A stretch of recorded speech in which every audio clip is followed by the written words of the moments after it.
Lecture series में आज हम पढ़ेंगे ऑप्थेल्मिया नियोनेटरम। ऑप्थेल्मिया नियोनेटरम ये क्या होता है? तो बाइलेटरल इन्फ्लामेशन ऑफ कंजक्टिवा, दोनों तरफ कंजक्टिवा का इन्फ्लामेशन होना जो कि इन्फेंट्स में होता है और 30 दिन से कम तक के बच्चे, less than 30 days old infant जो है उनमें ऑप्थेल्मिया नियोनेटरम होता है। बाइलेटरल इन्फ्लामेशन ऑफ कंजक्टिवा ये प्रिवेंटिबल डिसीज़ है, इसको प्रिवेंट कर सकते हैं। ये केयरलेसनेस की वजह से होती है at the time of birth. Matter of fact, any discharge और even watering from the eyes in the first week of life should arouse suspicion of ophthalmia neonatorum as tears are not formed till then. मतलब कि यहाँ पे एक week तक के जो बच्चे हैं उनमें अगर कुछ इस तरीके का वाटरिंग हो रही है तो ऑप्थेल्मिया नियोनेटरम की संभावना हो सकती है। इटियोलॉजी की बात करें तो सोर्स क्या है इसका और मोड ऑफ इन्फेक्शन, तो बर्थ इन्फेक्शन हो सकता है। बिफोर बर्थ इन्फेक्शन कहाँ से आया?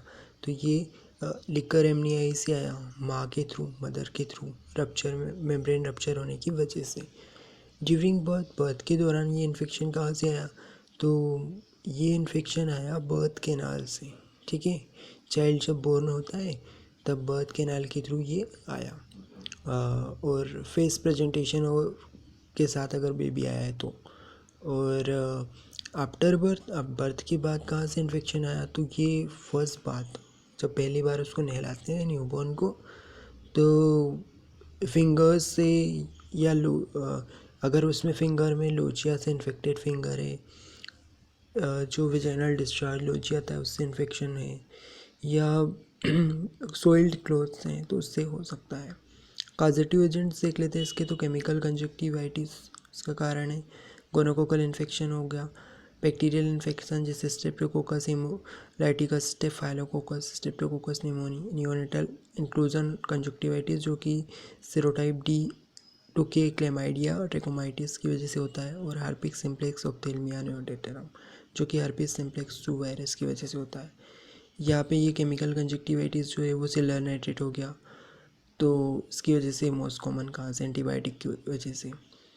और साथ में क्लिनिकल फीचर्स क्या क्या देखने को मिलेंगे तो वेरी करता है, जैसे कि कॉजेटिव एजेंट पे डिपेंड करता है। केमिकल में इंक्यूबेशन पीरियड 6 घंटे, गोनोकोकल में 4 घंटे, उधर बैक्टीरियल में 5 दिन, गोनोकोकल में भी 4 डेज, नियोनेटल इंक्लूजन कंजक्टिवाइटिस में 21 दिन और हार्पिस सिम्प्लेक्स में 15 दिन में इसका इंक्यूबेशन पीरियड है।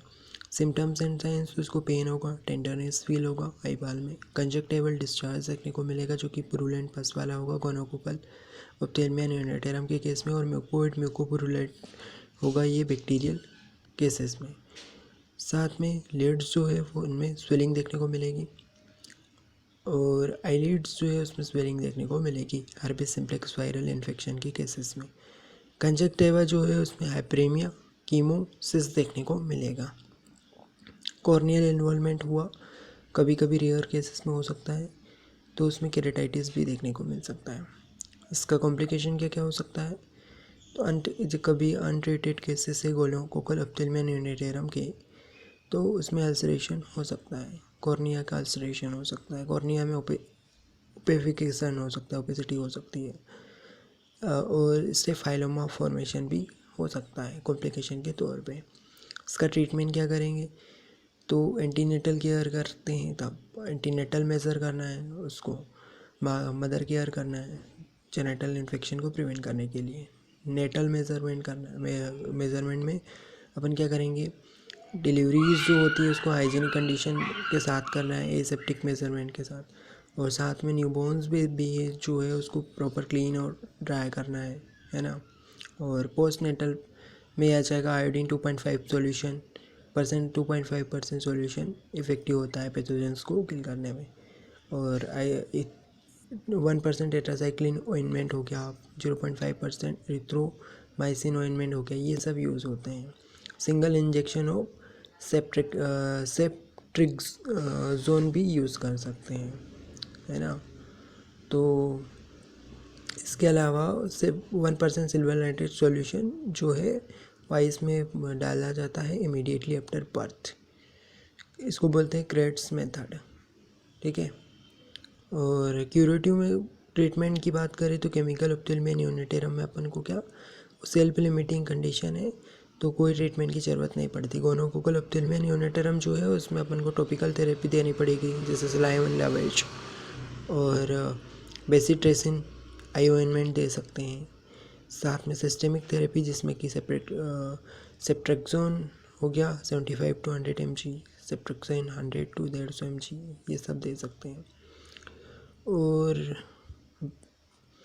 बैक्टीरियल ऑप्थेल्मिया नियोनेटरम जो है उसको ट्रीट कर सकते हैं 2 week by broad spectrum antibiotics के थ्रू, ऑइंटमेंट के थ्रू, नियोमाइसिन, बैक्टीरियासिन और टोब्रामाइसिन के थ्रू कर सकते हैं।